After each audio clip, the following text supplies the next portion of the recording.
Ano mo naging kaibigan si Manny, sir? Una, sa minsan, kasama kami sa trainer, Cordero. Ah, kay Cordero. Anong taon yon? 90s yun. 90s pa.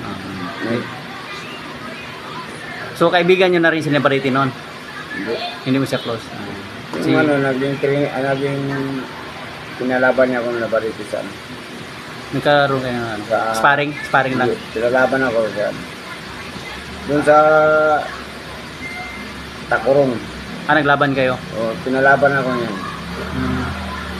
10 rounds. 10 rounds kayo? Sino natalo nun? Tabla. Tabla lang. So, hanggang ngayon, may connection ka pa rin kay Manny? Bali ako ngayon ang official. Official. Nagmamasahe. Ah, taga-massage. O, Tapos yung mga jacket niya, ako yung ikaw pa rin ang gumagawa. gumagawa. So ngayon, Ngayon yung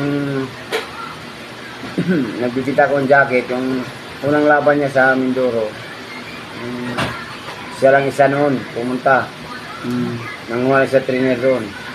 Tapos yung Ignacio kalaban niya. Pangalawa, si Pinoy Montijo. Saka doon din ang trainer niya. Pangatlo, si kalaban niya si Rocky Palma. Si Ambo ang binigay. Yung sapatos, binigay niya kay Ambo. Kaya yung pinabinta sa akin. Si ibenta na. Ambo, namatay na. Nasa akin yung sapatos, yung pangatlong laban. Nasa akin. Ngayon, vintage na yun kasi 1995 para sapatos yun. Kaibigan to siya ni Dr. Bart, si Mr. Baron. Yan si Dr. Bart. Sige lang, pag Trabaho ko ay naglilecture o nag-giras ako. yun. Yun yung trabaho mo ngayon. So kung may magpaturo sa'yo ng boxing, pwede pa rin. Magturo ako pero loose weight lang. Paano mo po? Sa home service. Home service. Sa home service ako, nagmamasaya ko home service. Sige. I-promote natin yan mga ano mo, para matulungan mo rin yung ibang mga bagong boxers. Na pipilayan, na ipit, na prosin. Marami na akong budok na ka-cramps.